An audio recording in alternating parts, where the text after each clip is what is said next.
This is a setup guide for Something Different Connect to show you how to connect your store, list products, and automate orders, stock, and prices.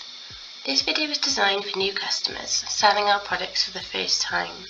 If you already sell our products, you'll need to follow a slightly different setup guide, which you can find in our Help Centre under Switching to Something Different Connect. And our Help Centre is available just at the bottom of our website by clicking here. Before we get started, we have a couple of recommendations. So during this process, we recommend using a laptop or desktop computer and also ensuring that your internet browser is fully up to date. Once you have both those things, you'll need to register or log into your account, which you can do by clicking here. We've already got an account, so we're just going to click login. If you're registering, just click register account here. Once you've registered or logged in, you'll land here in the search products page. And the first thing that you need to do is to update your information. So we just go into settings, account settings, and then here you need to update the information about you and your business, just so that we can contact you about an order should we need to, and also so that we can display the correct information about your business on your invoices. So once you've filled in this information, you just need to click save, and after you've done this, you'll need to update your payment settings. Here in the payment settings section, you'll need to add a default payment method. This is so that when orders import from your store into Something Different Connect, we can automatically take payment for the order and send it to be fulfilled and dispatched as quickly as possible without you having to manually log in and pay for the order. So to add your cards, just click add, select your card type, and then input the information for your card. You'll notice that the button at the bottom says pay securely, but at this moment no payment is actually taken. Once you click this button, the card details are processed by Trust Payments and your card information will appear here like this one. To make it the default payment option, you just need to hover over the card number and then a pop-up will appear to select it as your default, and just click yes and save, and then save. Now that you've added a default payment method, the next step is to add your Amazon store. So to do this, go to Settings, Sales Channel Integrations, and here you can see we've already added some integrations, but to add a new one, click Add Sales Channel, and then scroll down to Amazon and click Add. In the Amazon account name, put the name of your Amazon store. So ours is just Something Different Test, and then click Next. The site will be the marketplace which you sell in, so it's the UK, and then click Next, and then click this Auth Key button. This will direct you into Amazon. If you're not already logged into your Amazon Seller Central account, it will prompt you to log in first, but as we're already logged in, it's directed us straight into the app approval page, and you'll see here it says Authorize Avasam, and Avasam are our app developer, and here it just shows you the information that the app looks at, and below you just need to click Accept that you're happy for the app to access your Seller Central account, and then click Confirm, and then you'll see this has been successful, and you can close this window by clicking this X, and then click Next, and then you can see that Amazon's been added here to the bottom of our list of integrated sales channels. If this is the first channel you've added, you'll only see this one in this list. It just so happens that we've added a few more examples up here. Now that you've added your sales channel, you just need to configure a few additional settings. So to do this, click the pencil icon. First of all, go to Shipping Mapping, and then click Shipping Mapping Tool. And what you'll see here is two drop-down boxes. So the drop-down box on the left will pull in any delivery options which are configured for your Amazon store or which are perhaps set up as defaults. And what we're doing here is selecting the delivery method we're offering to the end customer and matching it up with the service we offer here on Connect, so that when your order automatically imports into Connect, we know which shipping service you want us to use for the order. At the moment we only offer one shipping service, and that is every 48 hours fully tracked delivery. It's 48 hours for UK mainland and 72 hours for Channel Islands, Highlands and Ireland. If you place your order before 2 PM Monday to Friday, the order is dispatched the same working day, and if it's placed after 2 PM, the order will be dispatched the next working day. So what you need to do is select the delivery service from here on the left from your Amazon store. So we're going to select expedited, and then we're going to map it to the service we offer here on Connect, which is expedited tracked, which is our every service. And then click map field, and this will appear here. If you'd like to remove it any time, you can just click the bin icon. If you offer any other similar services to our expedited tracked and you'd like to offer them to your end customer, you just need to make sure that you've mapped them to this service here, and they'll appear in rows below. So for example, let's just say next day, click map, and then repeat that for any similar services you want to offer to your customer, and then click save. So next is SKU mapping, but we're going to skip that for now until products are listed on our Amazon store. So the next step is additional settings, and if you click here it will expand this section. So first of all, you have the option to split orders with unknown SKUs. So if you toggle this to yes, when an order imports and if it contains products from a different supplier, what it will happen is it will split the order to show the products which are fulfilled by us at SD Connect and those which are from a different supplier, so you have clearer visibility. So if you wanted that to happen, toggle that to yes. However, our recommended setting is to exclude non-SD Connect orders, so we recommend toggling that to yes. As what can happen is if you import SKUs from different suppliers, it can clutter up your order dashboard. So if you prefer to have a clearer view, we'd recommend leaving this set as yes. Stock update, we recommend toggling this to yes to ensure your stock level updates on your Amazon store every 15 minutes. And then price, including VAT update, we also recommend setting this to yes.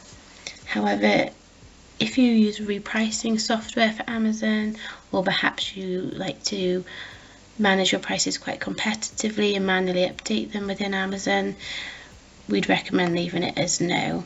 So it's up to you and your pricing strategy. We're going to leave it as yes for now. Max quantity to advertise. This feature could be used to, if you wanted to perhaps show that there was less stock available than the true level of stock to promote a sense of urgency to buy. You could change this to a smaller amount, so let's say 10, and that would mean that your stock level showed at 10 to the end customer. If the stock level was actually 100 or more, once the stock level did go down to 10, then this stock level would then begin to count down in real time, matching the true stock level, so going from 10 to 0. So that's just a feature really that can be used to help present an urgency to buy that there's not that many left in stock. And the stock threshold value can be used to prevent overselling. So let's say you wanted to put in a buffer, instead of waiting for the stock level to reach 0 and then the listing being marked as out of stock, you might want to say once the stock level reaches 3, the listing will be marked as out of stock. We're going to leave them just as 0 for now, and then make sure you click save. So now that you've added your Amazon store and configured your settings, if you'd like to edit them again at any time, you can just click the pencil icon here. To get an overview of how your integration is working, I recommend going to Listing Manager here in the left hand menu, and then if we scroll down here to Amazon, we can see that we've got 3 green ticks for Order Sync, Price Sync and Stock Sync, and that means that the sync is working, and if we click the plus icon we can see the date that sync last ran and the time. Sometimes the price sync or stock sync might default back to 2 orange arrows, and if it does that you can just click the button here below will change to blue and you'll be able to click it to push a price sync or a stock sync. If you chose not to toggle price sync and stock sync to yes in the additional settings of the integration, instead of showing a green tick here, it will show like this 2 grey arrows, which means that you just haven't configured that setting yet.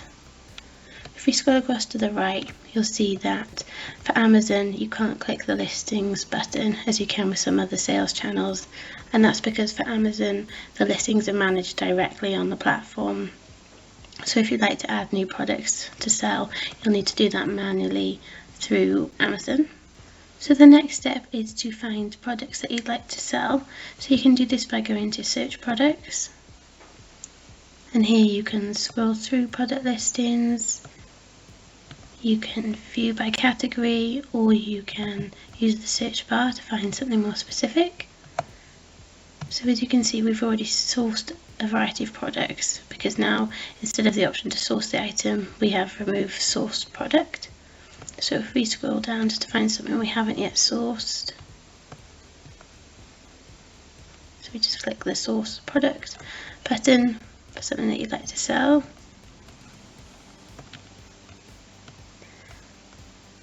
And then if you'd like to know more about an item, you can just click it, and this will take you to the product detail page, and you can view additional imagery for the item. You can see the barcode, the price, the cost price, which is what you pay us for the product, the RRP price. You can see the delivery cost. So if you click this box icon, the rows highlighted in blue are the prices which apply to this item. So we can see here that for UK mainland the cost that you'll pay us is £4.79, and that's £3.99 plus VAT.